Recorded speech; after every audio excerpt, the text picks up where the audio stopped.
materia. Usted es el autor de uno de los mayores descubrimientos arqueológicos de España, vamos.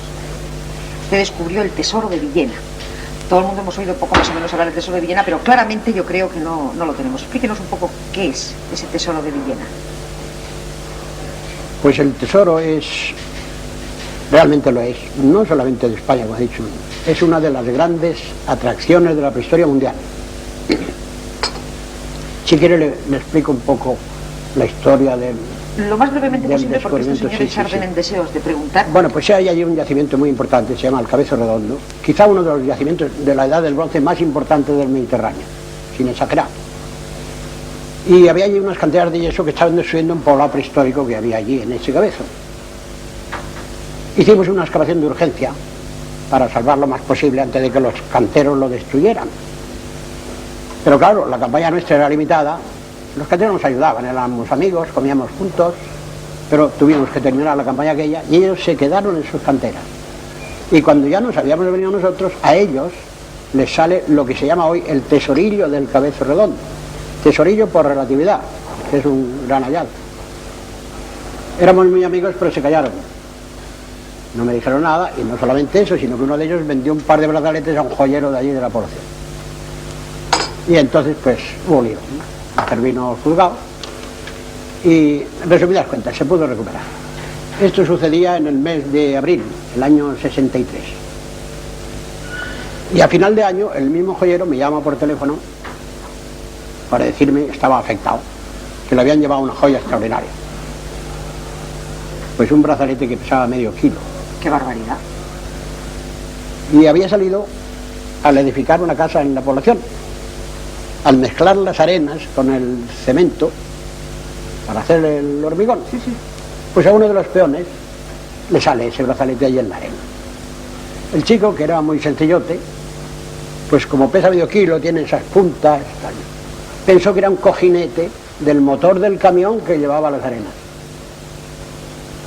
Se lo da al capataz, que piensa lo mismo, pues sí, esto es del camión, y lo cuelgan de un alambre, estuvo colgado para que se lo llevara el dueño del camión. Pero quien se lo llevó fue otro de los peones de la obra, que era gitano. ¡Ay, que se vio el oro!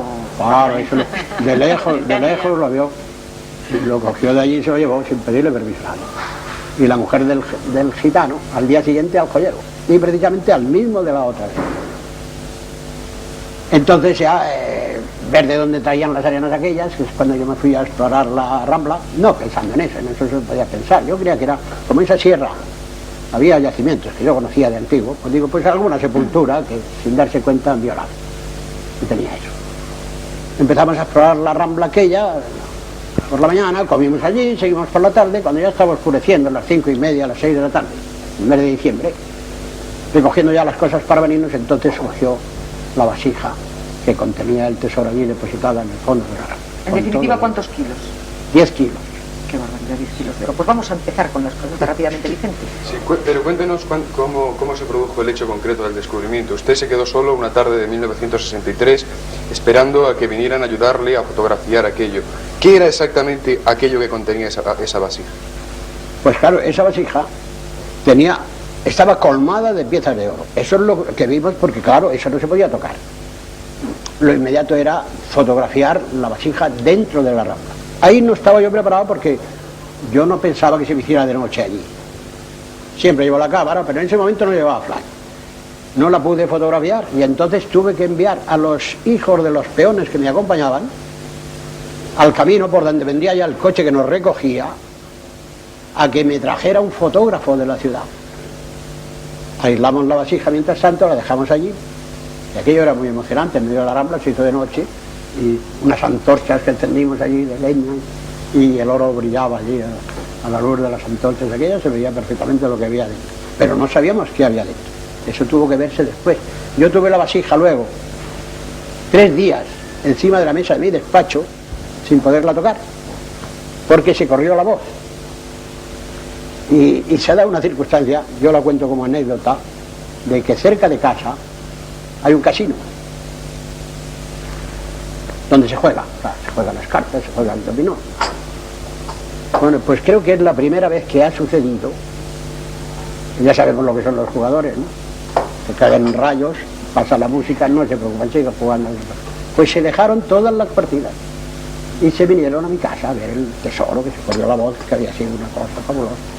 Y lo tuve 3 días encima de la mesa sin poderlo tocar, porque la cola era continua, tuve que poner allí guardia civil, porque... ¿Cuándo empezó a ser noticia aquí en Alicante, Jesús?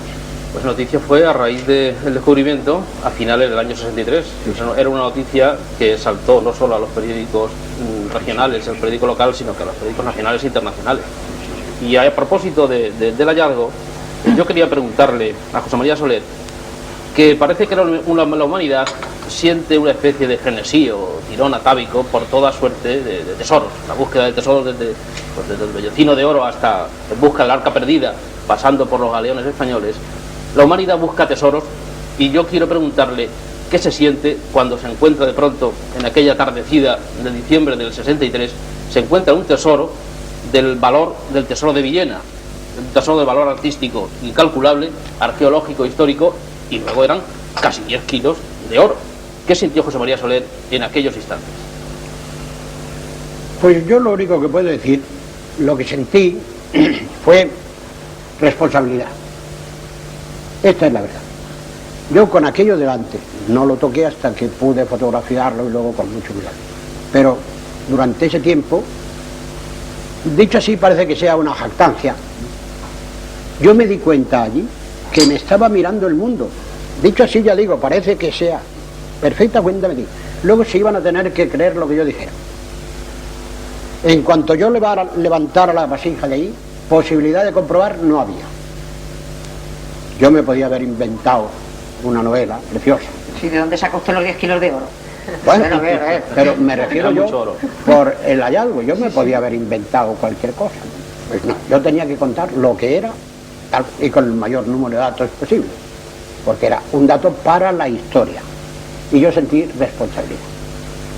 Hacer las cosas con el mayor cuidado, acopiar el mayor número de datos para poderlo luego contar qué es lo que hice.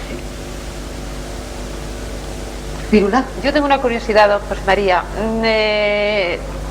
Desde el hecho que alguien metió aquel oro en aquella vasija hasta que José María Soler fue un día a descubrir, pasaron muchos siglos. Entonces yo quisiera, si es posible, si pudiera usted hacer una reconstrucción de los hechos, cómo, en qué circunstancias aquella persona metió el oro, por qué, cuáles eran sus intenciones, pensar recuperarlo. ¿Puede reconstruir un poco la película de aquellos hechos? Pues sí, claro, si lo apasionante de la prehistoria es precisamente eso, las reconstrucciones históricas. Luego, el tesoro este ha dado muchos datos nuevos. Por lo pronto sabemos que en la Edad del Bronce, hace 3000 años, por lo menos en estas comarcas, existían unos reyezuelos ricos, ostentosos, que dominaban una determinada comarca. Pero esa existencia había sido detectada por los pueblos cultos del Mediterráneo, fenicios, griegos, ya sabemos, ¿no? Esta afición que tienen las costas mediterráneas era por algo, y entre otras cosas porque sabían que estaban estos reyezuelos. Y por eso esa afición a nuestras costas aún sigue, por motivos distintos, pero venían porque sabían que estaban estos hombres aquí, y venían a llevarse el oro, no a traerlo, que eso no ha venido jamás nadie a España, a traernos oro. Venía a llevarse estos reyezuelos, engañándolos. Además, hablemos en lenguaje popular, 4 gatos. Todo eso de las invasiones a través de los Pirineos, así, estilo Hitler, nada. Hay una sucesión de culturas, por lo menos en Villena desde hace 50.000 años. Y están todas las culturas de una detrás de otra, hasta nuestros días. No. Aquel señor, yo insisto un poco en la pregunta de don José María, ¿quién pudo esconder? ¿Fue el propio reyezuelo? El propio reyezuelo en un momento de peligro, eso está claro para mí. Para mí está claro de peligro. En un momento de peligro coge su tesoro, coge una vasija ordinaria, una vasija corriente, lo mete en la vasija. Pero lo metió muy bien, ¿no? Muy bien colgado, el volumen del tesoro... Claro, se ha podido estudiar, es de las pocas veces que se puede estudiar un tesoro de esta naturaleza desde el primer momento. Se ha podido ver dónde estaba, cómo. Esto es un reyezuelo que lo ha escondido allí en un momento de peligro. No tenía cubierta. Pensaba volver, claro, pensaba volver. Eso es lo que se ve, claro.